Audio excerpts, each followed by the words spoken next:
All the roll and go, where am I to go? Meet Johnny, where am I to go?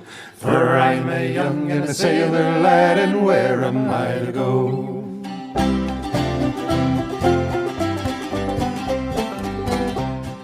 Hello, and welcome to Where Am I to Go podcast.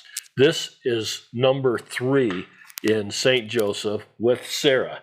We are back at the Glore Psychiatric Museum, but they have another wing or 2 wings that's devoted to the American Indian galleries and also the Black Archives, which are also an important part of this museum. So we are going to do the podcast here. Again, welcome, Sarah. And again, thank you for spending the day. Well, I'm so excited that you guys are here. We've had a lot of great conversations and seen a lot of fun things. And I feel like we're still barely scratching the surface of everything that the St. Joseph Museum has to offer. So I hope that your listeners will come visit us and see for themselves all of the great things that St. Joseph has to showcase. And I will say that if you're going to come here and spend time in St. Joseph, there's so much more to do than just the museums. So if you're coming this direction, you need to plan on probably 3 or 4 days here, 3 or 4 days in the Kansas City Independence area.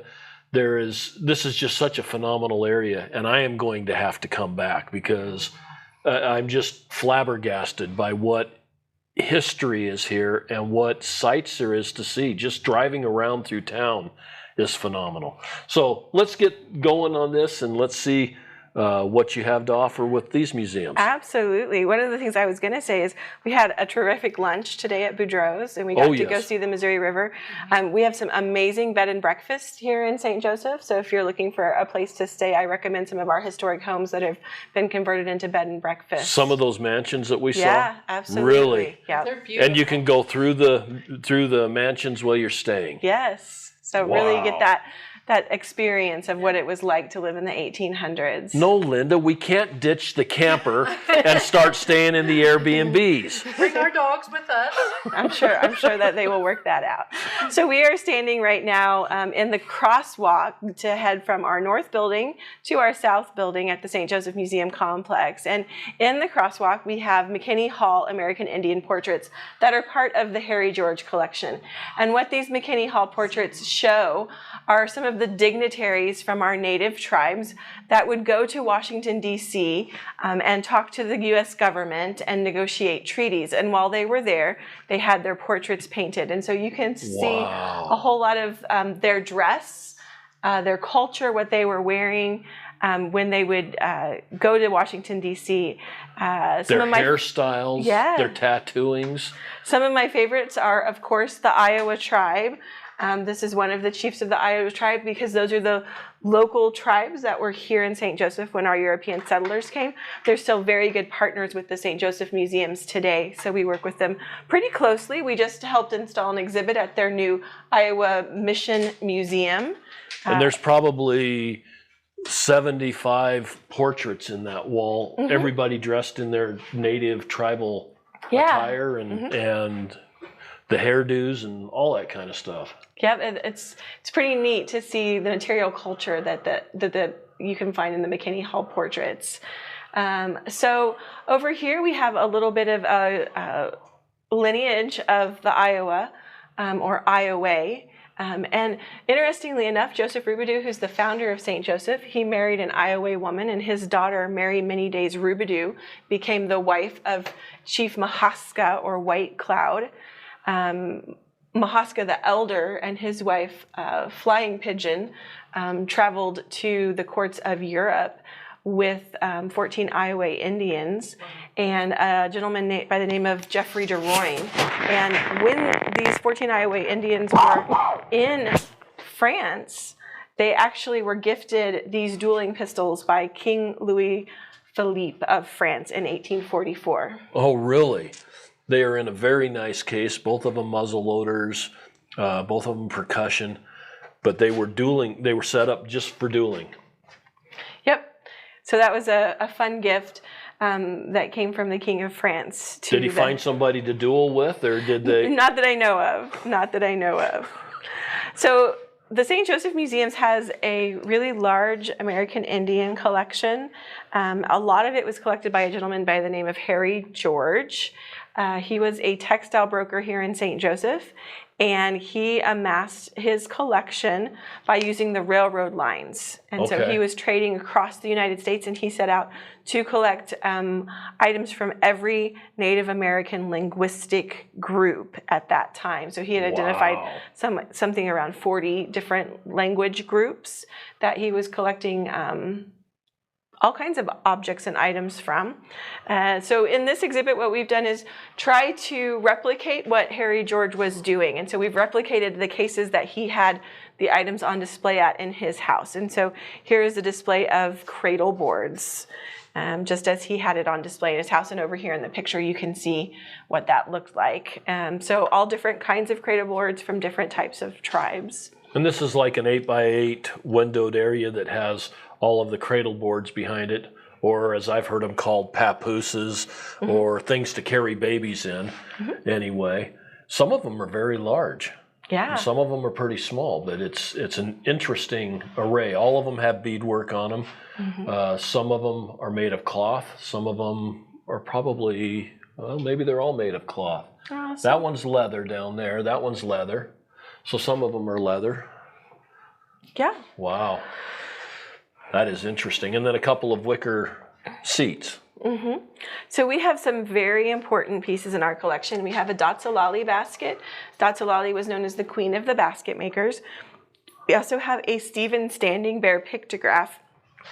That's a pictograph of the Battle of Little Bighorn. Really? It's in this room, yeah. So Stephen Standing Bear was a Native person. He was about 16 years old, and he actually fought in the Battle of Little Bighorn. So this is an actual depiction of the Battle of Little Bighorn from a Native person's perspective who fought in it.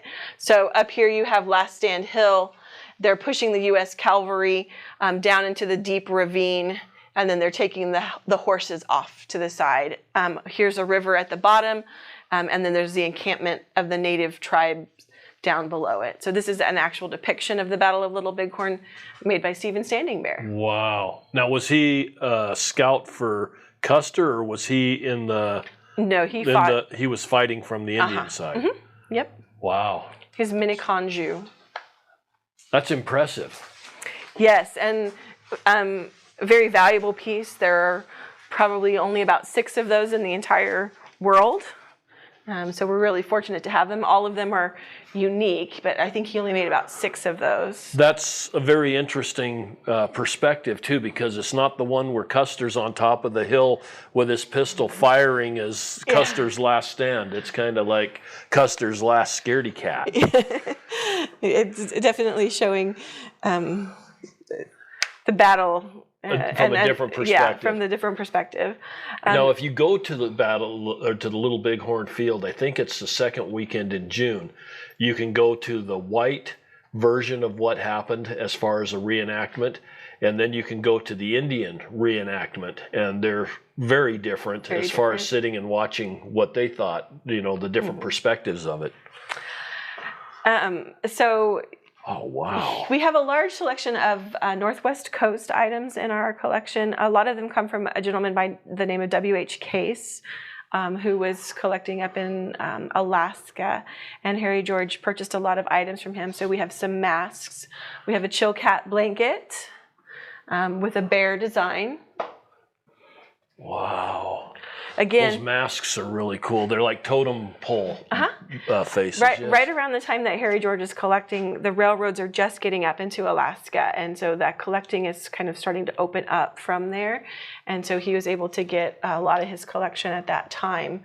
Harry George was primarily a basket collector, and so we have about 3% of our basket collection on display, which is still a lot. We have a lot more behind the scenes.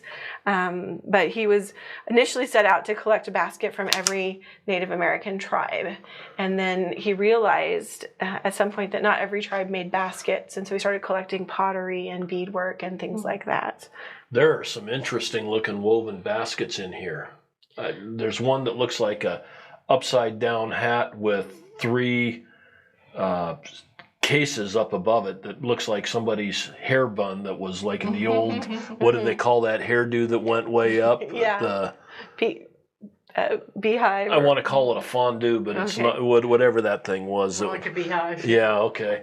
It looks like that on top of a hat. I don't know what that basket would have been used for, but maybe it was a hat. We have a couple of really nice large Apache olas that are kind of central of the collection. They have some deer on them and some people designs in them. But every basket, again, you could take a lot of time and spend and enjoy the patterns and the designs. It's amazing. Some beautiful pomo feathered baskets as well. So I mentioned W.H. Case. These are a couple of pieces that Harry George purchased from him. There's a rattle and a dagger that are from the Tlingit tribe. That is cool. They have the abalone seashell inlaid into the eyes and the teeth. Wow. And then he was also collecting from a lady named Grace Nicholson, who was an important collector in the California area. She did a lot of work with baskets, but here you have a cradle and a rattle and a hairbrush that Harry George collected from Grace Nicholson. And then Herman Schweitzer was the Indian trader for the Harvey Company, Fred Harvey Company. And so this is a polychrome pot that Harry George purchased from him. Wow. So There's a lot here. Yeah. This is a nice collection. Yes. In here we talk about sort of this idea of collecting. Museums are made up of collections, and certainly the Harry George collection is an important collection for us. But we also have the William Wyeth collection. And so William Wyeth of the Wyeth family, right? He traveled all over the world. He was primarily a trophy collector. We talked about how their family would go and trophy hunt. Right. So you have some things that he collected from Africa, but just other things that he collected from Mexico and the Southwest United States in his travels. And he was purchasing things to bring back to his home to kind of show off his travels. People collect for different reasons. Harry George was really trying to create an encyclopedic collection. Mary McNeil was collecting baskets and things that I would classify as decorative arts. Right. And you've got moccasins and a lot of baskets here. She was purchasing things to decorate her home with. Wow. But she was collecting right around the same time as Harry George. And then over here we have Pam Smith Conley's collection. She's a little bit more of a modern collector. Lots of jewelry, lots of turquoise, beaded moccasins, Kachina dolls. And so one of the things that we like to have our visitors just think about is the personalities of different people and how those show themselves in their collecting practices. Definitely. And that does that very well as far as the highlighting the different types of collections. We also talk about NAGPRA, which is the Native American Graves Protection and Repatriation Act. A lot of items from Native Americans were unethically collected, and so we are constantly working and consulting with Native American tribes to understand the legacy of our collection and determine what the best future home will be for some of these items. So some of them will stay with us at the St. Joseph Museums. Some of them might be returned to their Native Indigenous populations. Some of them we may have shared ownership. So we're kind of collaborating and working together to try to understand those collections. That's important. And here we have a beadwork display. This is a newer display that we just installed this last year. Wow. Talking about the different styles of beadwork. You've also got a really nice woven blanket. Yes. So that is a Mexican saltillo serape from the mid-1800s. And it's also part of the Harry George collection. And it is one of the most beautiful and valuable pieces in our collection. Very, very eye-popping design. Yes. With, I guess, fuchsias, pinks, purples, some teals, some creams. It has the diamond shape in the middle. But it would have been a worn woven piece. Lovely, lovely, lovely piece. Very much so. And the beadwork in here is just phenomenal with the flowers and the stems and Yeah, so there's different Leaves and- types of designs. We have the curvilinear woodlands design that has a lot of floral work to it and leaves. And then you get more geometrical plains designs. Right here is a really nice Lakota doctor's bag with the yellow, which is a really, really nice piece. And then a bandolier bag. This is a loom beaded piece. So this whole piece here is one piece of loom, loomed, and then these are smaller loom beaded pieces. And there's got to be 10,000 beads on that. How long does it take a person to figure out the design and get it exact coming all the way across? Really, really some fine quality artisans for sure.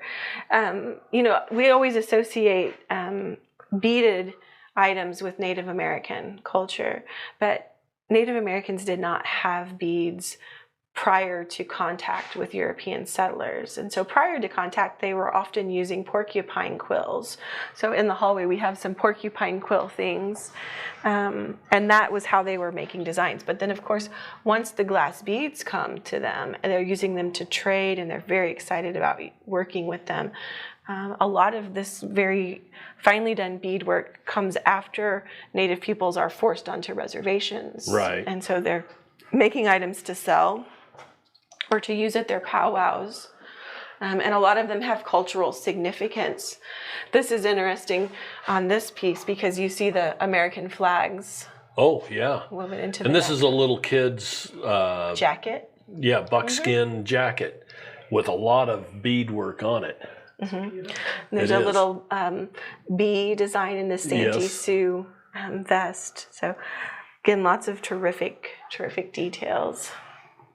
The quill work is something that's always fascinated me. The being able to flatten the quill, and then they wrapped it around itself somehow or another, but they colored them in a lot of different colors. So they had the beadwork concept before the other beads were brought in, and they were already doing those types of designs, but it just gave them the ability to do it that much better, or that much different, I guess, not better.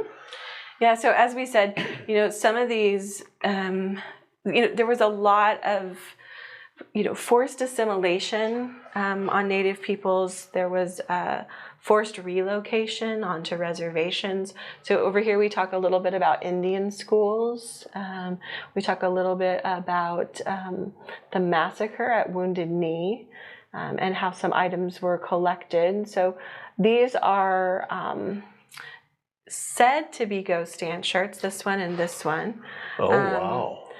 Whether they are 100% sure ghost dance shirts or not, we're still working with the Lakota to understand more about the history of this. We've done some major consulting with them recently to try to understand how these shirts were made, collected, distributed, whether they are actual ghost dance shirts or whether they were just said to be ghost dance shirts to be sold on the market because people wanted ghost dance shirts at that time.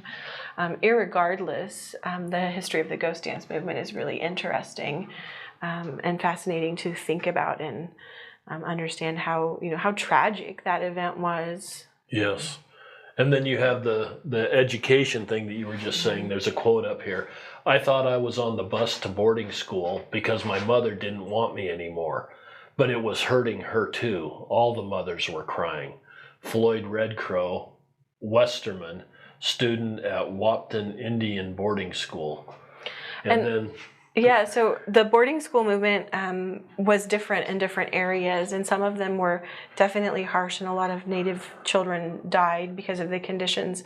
We're working, I said in particular, with the Iowa Missions School, because that was their school, and we just installed an exhibit over there. And I've been reading a lot about their history of that mission school, and it was a little bit different because that mission school was actually on the reservation and the parents were around. Right. Whereas some of these boarding schools, they would take the children, a long ways away from their parents and try to, indoctrinate them into white culture, give them white names, cut their hair. And so they were really trying to take away their native culture. Well, you've got a comment up here by Richard H. Pratt that said, "Kill the Indian in him and save the man." Yeah, he's the founder of Carlisle Indian School, and that was his thinking at that time. Is they wanted to get rid of the Indian cultures, right? Yeah, but they weren't successful. No, that's still going on. Yeah, some Indian cultures have remained. They've changed and adapted over time. Human beings are incredibly adaptable. And then here's our pottery collection. And again, we're talking about different collectors. So you can tell the difference between Ruth Lewis's kinds of pottery that she would collect versus John and Cece Logan, kind of looking at the characteristics of what people are collecting, what they find interesting. Harry George loved these little bird effigy pots. Those are always him. A lot of polychrome pottery that we get in museums versus the more plain ware or corrugated ware. The thing that's so cool about your display is you've got so many different regions of native collection that it's not like going to a Plains Indian museum or a Hopi Indian museum. You've got a little bit of everything to where you can see a good cross-section of what was going on nationwide. I'm referring to us nationwide. Yeah. But that was Harry George's intention, was to create an encyclopedic collection. He wanted, a collection that was representative of every Native American cultural group. So back here we have a light that's blinking. Our World War I St. Joseph exhibit. And so it tells about the 100th year anniversary of the U.S. entry into World War I. Okay. And so if you want to learn about St. Joe and World War I, we talk in quite a good deal of depth about it. It's interesting because World War I is far enough back that there's not a lot of World War I history when you go to even like military museums. Mm-hmm. But yet in Kansas City, you guys have a fantastic World War I museum that's just unbelievable. We spent about 5 hours there yesterday going through that. And then we come here and there's another World War I display, which... We worked closely with the curator of the World War I Museum in Kansas City when we were making this. We wanted something that was uniquely St. Joseph. Okay. And I love this picture. This is downtown St. Joseph in 1917 when we're getting ready to go into war. This is the Preparedness Day parade. Wow. And so you can see, we just drove through downtown. You can see all the magnificent big buildings. It was quite a bit busier at that time. Oh, yeah. And over here in the corner, you have these ladies in white. These are women's suffragettes that are lobbying to get the right to vote. Right. Wow. That's a neat picture, but the streets are packed. I mean, there's no car traffic or horse traffic at all. Just tons of people. It almost makes it look like it was a huge city back at that time. It was a pretty big city back at that time.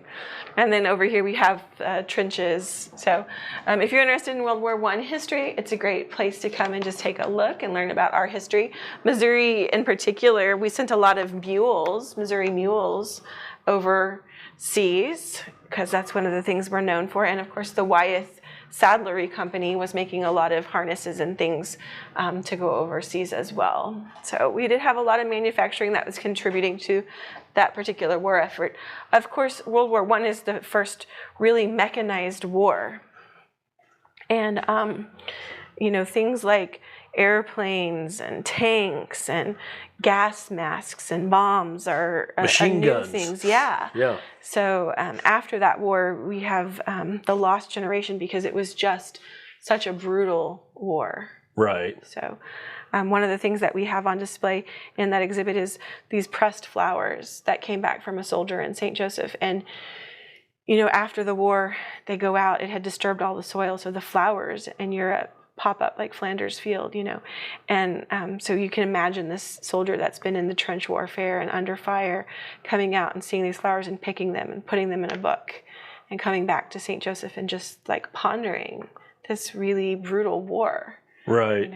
It was the war to end all wars, right? Yeah, right. That happened. We have a very large archaeological collection. Some of these things are collected from all across the region, the Midwest region. In particular, we do have a collection from the King Hill site, which is here in St. Joseph in the south end. That was a Oneota or prehistoric Kaw or Kansas site. And you've got a big sandbox down here with different artifacts in it so that kids can dig in the sand. Yes, that's absolutely true. We like to have those kiddos get their hands dirty and become budding archaeologists.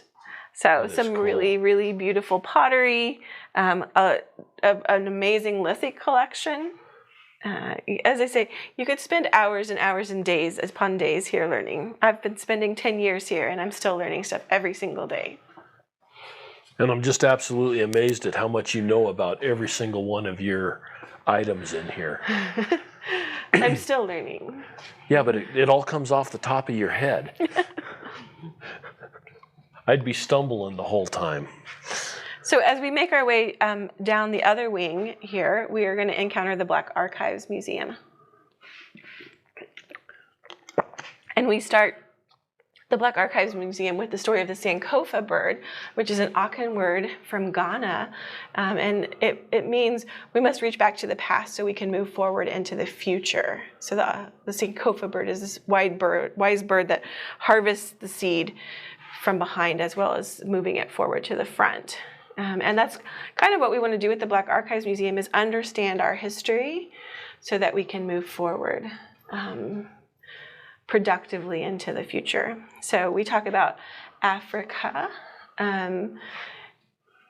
where they were gathering slaves and then moving them across the Middle Passage from Africa to America, and then slavery comes to America. And then specifically, we look at what that looks like with slavery coming to Missouri and then St. Joseph. So the first black man that we know of in the area was York. He was one of the members of the Lewis and Clark expedition. He was a slave of Clark. I was going to say, I thought it was Clark, but I wasn't sure. Yes. And he did operate as a full member of that expedition with voting rights as well. So I wonder if he had a choice or if he was just assigned to go along. Oh no, he was assigned to go along. He certainly was assigned to go along. And now he was the first, you said, black man in Missouri? That we know of. That you know of. Mm-hmm.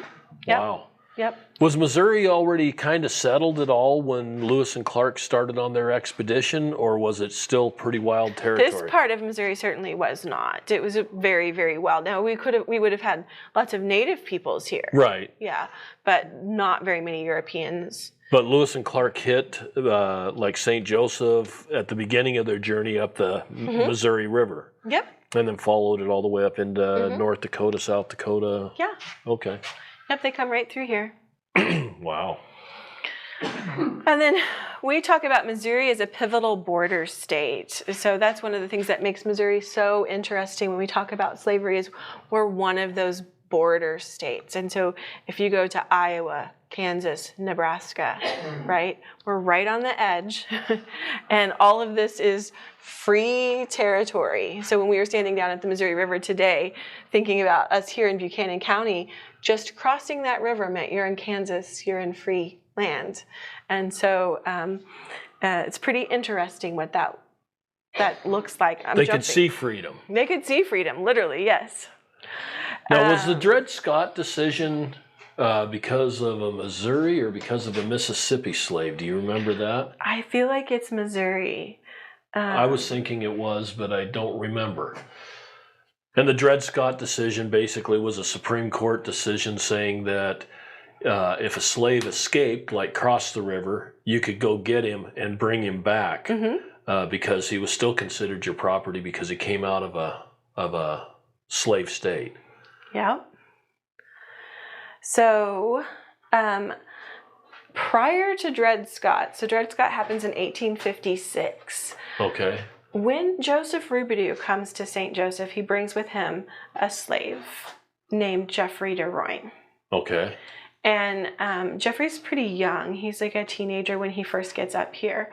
But Jeffrey speaks several different languages, and he's really instrumental in helping Joseph Roubidoux with his fur trading business. So he speaks French and English and Spanish and several different native dialects. At some point, around 1822, Jeffrey petitions the court for his freedom. So 1822, Jeffrey is asking in the courts of St. Louis to be freed from Joseph Roubidoux. The Dred Scott case doesn't happen until 1856. Okay, did he get his freedom, or did the courts not even hear him because he didn't have standing in the court? Right. So the lawsuit is in the court for 10 years, and he never gets his freedom from the courts. Someone purchases him, and he becomes a free man. There's two different accounts of what happened. One is that Mahaska, Chief White Cloud, purchased Jeffrey because he was such a good interpreter, and the Iowa wanted his interpretation, his skill as an interpreter, because they trusted him. The other one is that Andrew Hughes, who was the Indian agent in the area, purchased Jeffrey so he could be an interpreter for him, but he couldn't be a slave and work for the U.S. government, so he had to be freed. So there's two stories, and we don't know which one is real. I kind of lean towards White Cloud purchasing him, but we do know that he becomes a free man. He's a signer on the Platte Purchase. So the Platte Purchase gives Northwest Missouri to the rest of the state of Missouri. And this is Jeffrey DeRoyne's signature on the Platte Purchase as That's a nice the signature. interpreter. Yeah. So he's very instrumental in early St. Joseph history. And then in 1844, this is Jeffrey right here, traveling with the 14 Iowa Indians to the courts of Europe. And George Catlin helps organize that trip. He's a famous painter. And this is where they meet with King Louis Philippe and get those dueling pistols. Okay. This almost lends more credence to the White Cloud theory. Yes, yes. Wow. That's amazing. I mean, the idea of having 14 languages that are so diverse, and they couldn't even understand each other, really. So he must have been very skilled. Oh, very skilled as an interpreter to come to St. Joseph as a slave and earn his freedom because of his skill is remarkable. And then to travel from here in 1844 to Europe. Right. Really, really remarkable. This is a picture of what St. Joseph looks like, or Missouri looks like, going into the Civil War. And so you can see we had 8.4% of our population were enslaved. Along the Missouri River, right? This was called Little Dixie, and you can see much higher percentages, 40.9%, 33.2%, 31.7% of enslaved populations. That would have been more agricultural area? Mm-hmm. Okay. Yeah, more like the larger plantations that you would have seen farther to the south. But up here in Buchanan County, we generally had, one slave owner might own one or two, at most 3 slaves. We did have some larger farmers that would have had maybe up to 16, but that's the most. Okay. This is Amos and Elizabeth Stillman, who we know crossed the frozen Missouri River to freedom right around the time of the Civil War. And this is tobacco and hemp farming. It was what some of our enslaved peoples worked on here. Okay. A nice display of hooks and blades and a hackle, cotton carder.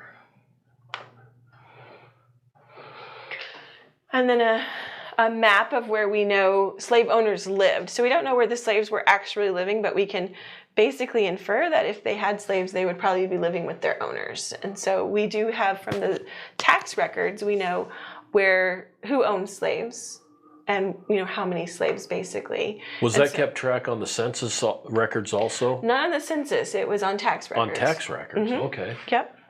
Yeah, so like right here, we have one slave owner in 1860 who owned 6 slaves. So the highest value slave would have been Harriet at 35 years old. In 1860, her value was $1,000, which would have been the equivalent to $28,500 in 2015 dollars. Right. So altogether, his total value for his 6 slaves in more recent numbers would have been $132,700. Wow. And so, going into the Civil War, there's quite a lot of their money that's tied up in the enslaved peoples. And so, they're fighting, right, to retain their property, which is a horrible thing. I mean, we shouldn't treat people like property. Chattel. Yeah. But, I mean, if you look at the numbers, the other side of it is, like here in St. Joseph, if the river is right there and freedom is on the other side, or you go up north to Iowa, it's not very far away, the ability to run away is much more realistic than in some other areas. Right. And you have someone that you own for the equivalent of $28,500. I think that they were working more side by side with their slaves here, and slavery is never a positive or beneficial institution for anyone involved. But I think that where you think of like stereotypically like the very harsh conditions on deep southern right. plantations, I think in St. Joseph those conditions were not as harsh, right? They still were enslaved, they still weren't free, right? But they had choices, and they could make some choices. And so we do focus on that in this room. Like if you were an enslaved person, would you choose to leave? Why would you choose to stay? Why would you not leave? Some of our slaves did choose to stay, even after the Civil War, because they didn't know anything else. Right. Or their family was staying. Some of them chose to leave and fight in the war. We had people who were pro-Confederacy that didn't own slaves. We had people who were pro-Union that did own slaves. St. Joseph was very much a brother fighting brother, neighbor fighting neighbor, split down the middle kind of town. Well, and you had black slave owners also at that time. Mm-hmm. So, yeah, one of the interesting stories is we do know that Jeffrey DeRoyne purchased people. We don't know if he kept them as slaves or if he purchased them so that they could be free. But we do have records of him purchasing people. We know he purchased one of his wives so that she could be free and marry him. But there were other people too. Right. So it's very complicated up in this Northwest Missouri area because we had slaves that were running away often to go to the reservations. And we had slaves, like Jeffrey DeRoyne had Native American wife, as well as then eventually a black wife. And Joseph Robidoux had a Native American wife as well as a wife in St. Louis, and they had progeny, So, right. It was very wild up in St. Joseph in the 1800s, and so there were, people were living here but had wives other places and had people that they lived with here, as they would call them country wives. Okay. Lots going on. It sounds like there was a lot going on. A whole lot going on. Not just with that, with the whole dynamics of everything. There has to be a lot more to the Civil War than just the slavery issue, although the slavery issue had to have been part of it. But like you mentioned earlier, there were slaves that chose to stay where they were instead of running off, because I'm sure there was insecurity with running off. There was security with what you already knew. Yeah, and I mean, some of the slaves would have raised the children, they would have had close connections and bonds with them. They would have known, like, if they have a family of 5 and their slave owners hadn't sold them off, they would know that, like, they could keep close to a family if they stayed here, or they would have maybe some degree of connection or protection. So, I'm sure if people were treated very, very badly, right, they would have left. They would have run, yes. Yeah, and certainly going into the Civil War, they did.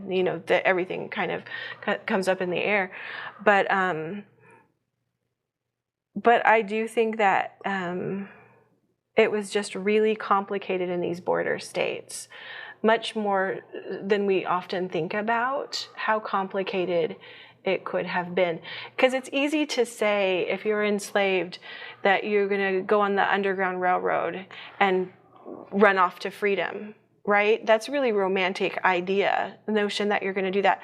But you don't know what's going to happen if you run away. You could get caught and have to be brought back. You could have been punished. You could have been sold off and have been separated from your family. And so that's a really risky thing to do. And so some people, just out of sure self-preservation, would have chosen to stay because they were afraid. And human beings are often very, very rational, and they're making decisions about what they believe is best for them and safest for them at that point in time. So they could have stayed because they just simply felt like what they knew was more comfortable, even though it might not have been ideal or if it was bad. But they didn't know how bad it could be over there, so they just didn't choose to go. Some humans are that way. When your brother took off and got on the Underground Railroad and went north, he didn't come back to tell you how great it was. All you saw is that your brother disappeared. Yeah. And you have no idea if he made it to freedom, didn't make it to freedom, which would just add to the insecurity of, And there's border wars between Kansas and Missouri, and we have people from Kansas coming over here, taking slaves, right, and helping them to freedom. And so, I mean, people are moving in those boundaries. And then you have those people who are coming, like John Brown, that are getting caught and going into prison, and people coming to rescue him. And, it's a war. You know, it is very much a war. So it was wild times in this area. Going into the Civil War, not very far south from here, we had the Battle of Island Mound, which is one of the first battles where Black people were allowed to fight. And so you have a big mural here that shows that battle. We also have some pictures of some Black Civil War soldiers who were escaping to freedom and going to fight for freedom. And also, coming out of the war, if you're no longer enslaved, what do you do for a job? Like, you now need to get a job, right? So a lot of them became soldiers, and they eventually became Buffalo Soldiers. So that's the Black U.S. regiment. Right. We've done several different forts where Black soldiers were the primary soldiers at these forts. And I asked a guy at one of the forts, I says, why is it that there's Buffalo Soldiers at almost every single fort? They all claim, all through Texas and New Mexico and stuff, that they were Buffalo Soldiers there. And he says, well, after the Civil War, most of the white soldiers went back to the plantation, went back to the north, went back to their families, but the freed Blacks had no place to go. Yeah. So they were given a hot meal or fed 3 times a day, and they were allowed to travel and work, and were getting paid, I think, $16 a month or something. So it was pretty attractive for them to stay on with the cavalry. And a lot of the Black women would follow that cavalry and do the washing and the cooking and stuff too, and they would make money and be able to live because of that. Really? I hadn't heard that part of it. Yeah.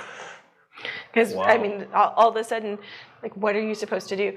So here we talk about the 100 years basically between the Civil War and the Civil Rights Movement, when Black people were promised freedom, but there was a lot going on, like Jim Crow laws, the oppression and racism, that really prohibited them having the same full rights as white people. But in the midst of all of this, right, in St. Joseph, we have some amazing stories of people who persevered, who educated our students, who became inventors, politicians, business owners. So we have some special stories of some of those people who really had a big impact here in St. Joseph during those years prior to the Civil Rights Movement. And some of these are Reverend C.P. Morrow, Charles Baker, Lawrence Clifton Jones, Catherine Edmonia. Wow. Kerford, William Henry Jones, Mary Ellen Matthews, and Big John Lucas. He was a boxer, trainer, and civic leader. Pastor of St. Francis Temple was Morrow. Charles Baker was an inventor. So, yeah. Some people making some good stories. And then in this room, we talk about the Civil Rights Movement. and what that looked like sort of nationally as well as locally. So we were segregated here in St. Joseph. I mentioned earlier the Bartlett School. So this is a picture of the Bartlett School, which we still work with the Bartlett Center today that's on that site to talk about the history. That was the only high school in St. Joseph, if you were a Black person, that you could go to. So they would have to walk past several other schools to get to the segregated Bartlett School. And what portion of the Black population was able to attend school? Well, that's a good question. We've had somewhere between 8 to 10% of our population has been Black in St. Joseph historically. Okay. I would say, and I'm just guessing, but I would say probably about 70% would have gone to the high school. Okay. I would say. That's a guess, but we had 3 elementary schools. We had an elementary school on the north side and on the south side, and then an elementary school that was part of Bartlett School. Okay. But to go to high school, that was the only high school. So that's why we have the Midtown area that grows up around that school that had been historically Black. Okay. Now you had some other interesting facts earlier when we were having lunch that this was the first school in the nation to be integrated. Yeah. So Brown versus Board of Education takes effect in 1954, and June 1954, when we go into summer session, St. Joseph School District integrates. So it becomes the first school district in the United States to actually become integrated, because most of the other schools waited until the fall semester, or they waited a lot longer if they didn't want to integrate at all. So we do become one of the first, if not the first, school district to integrate. And how many white kids went to the school? We're talking kind of an integration. So when they integrated the schools, education for the Black community was the road to success. And so it was very, very, very important because, you know, prior to the Civil War, Black people couldn't read. Right. They weren't allowed to read or write. And so when they gained freedom, they're very keen on educating their kids, right, and getting education. So it's a high priority. And so they have a whole network of teachers and administrators that are doing amazing work. We have a really good picture of what their science classroom looked like, and you can tell that they cared about education, like they're seriously devoting themselves to learning. When the schools integrate, they take those teachers and either fire them or they give them like secretarial positions. What? Yeah. And so even at what was Bartlett High School, they tore down this is the old building. Right. They tear that building down and then they rebuild it as the Horace Mann building, and they try to integrate it, but because it had been historically the Black school, they don't have very many white kids that parents will send them. So they may have like a class of, say, 15 kids, but there might be 1 or only 2 white kids in the school. So after a few years, they just they shut down that school entirely so that they can better integrate into the rest of the community. And so when they do that, a lot of the teachers that were Black and the administrators lose their jobs or have much lower jobs, like a secretarial job versus an educator. Mm-hmm. Same thing with our Black business district that was over in that area.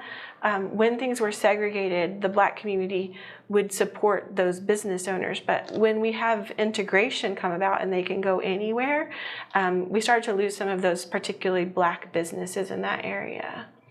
Huh. So, you know, there's great, I mean, we needed to be integrated. Desegregation was a bad racist thing, but it definitely changed the economic dynamics of our community.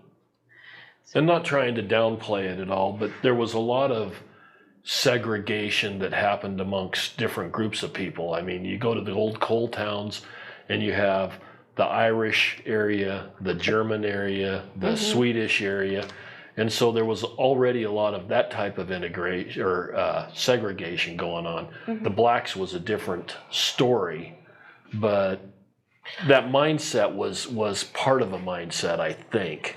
Like we had Sugartown and Poletown, and they had different immigrant populations, especially like kind of closer to the south end where we had the stockyards and the meat packing companies.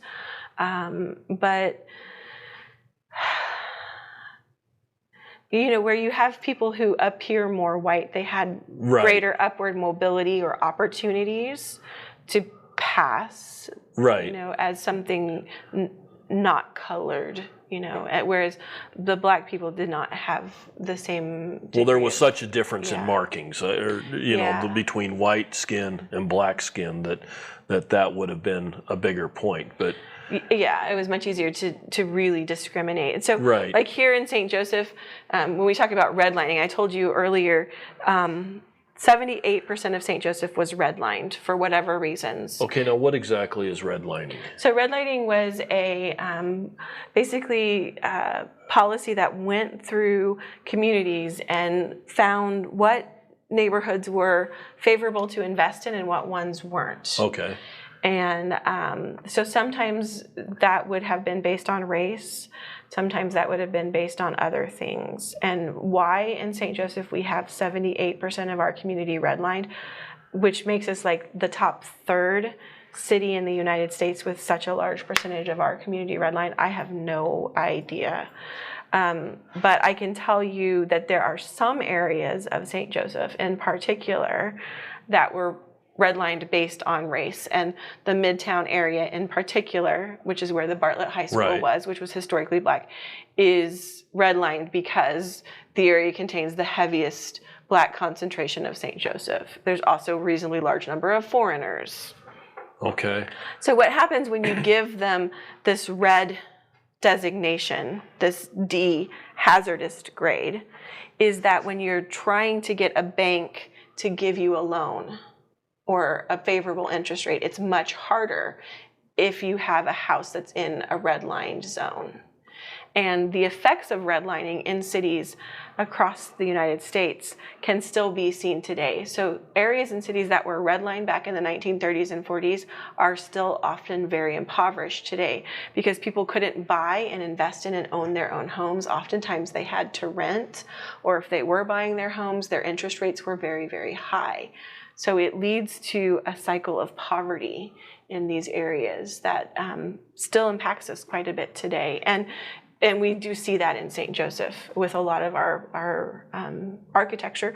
And that's why, as we talked about earlier, we have still such an inventory of historic properties, because in other cities, those properties would have maybe been bought and then they would have torn them down and redeveloped them, because they could get money to do that. In St. Joseph, they weren't able to get loans and money to do that, so they stayed. And a lot of those historic properties, they split into several different rental units. Okay.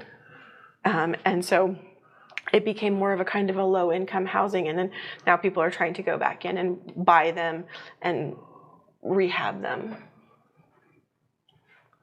Okay. Yeah, it's not really worth your time to rehab a house when you've got one that's in a red line district. Because it doesn't do any good, because inside that district, even if you have the nicest house in the district, it's still not worth anything. Yeah, often historically that was the case. And so redlining definitely has impacted the economy of St. Joseph and our property and our property values. Huh. So that's kind of the end of the Black Archives Museum exhibits. I did want to point out these are the Buell Indian Trade blankets that we talked about earlier. Okay. The Buell Manufacturing Company, and it's linked to the Mormon migration. Okay. So George and Norman Buell were expatriated Mormons. Norman's wife, Prescindia, becomes a wife of Joseph Smith. And then Heber Kimball, and they go out to Salt Lake City, and George and Norman end up here in St. Joseph making these amazingly vibrant, beautiful Buell Indian Trade blankets that are pretty valuable and unique and impressive today. These are pretty blankets. They're some of my very favorite things to to talk about. And I would talk your ear off about him, but it is, we've talked a lot already today. We have talked tons today. Chase And Candy I think Company. you're probably getting to where you're almost hoarse. And I do appreciate it, Sarah. You have been such a good sport today and taking us through all of this, showing us all of this. You've got a doll display also. Yeah, we have a couple of doll museum exhibits in here. And they're really worth coming and seeing. I know people say dolls are creepy, but we have some really nice Saroff dolls and Madame Alexander First Ladies of the United States dolls. Wow. Some tiny displays that were made by Josephine Smith Duncan on her handmade dolls. Lots of great fun things. I encourage your listeners to come and visit us themselves. No, I encourage them also, because this is just so amazing. And you could easily spend in your complex of museums. We have spent a full day. We have not seen everything. We've touched on so many areas. We could come back and spend another full day going through the different displays and talking more. The backstories have been great, and this has been fantastic. And once again today, as I finished out the other two, I'm going to say thank you, Sarah, so much for your time. And the world is full of wonder. People need to get out and explore. There's so much history, and there's so much history at this museum on so many topics that aren't necessarily displayed anyplace else. And everybody have an absolutely wonder-filled day. All the roll and go, where am I to go? Meet Johnny, where am I to go? For I'm a young and a sailor lad, and where am I to go?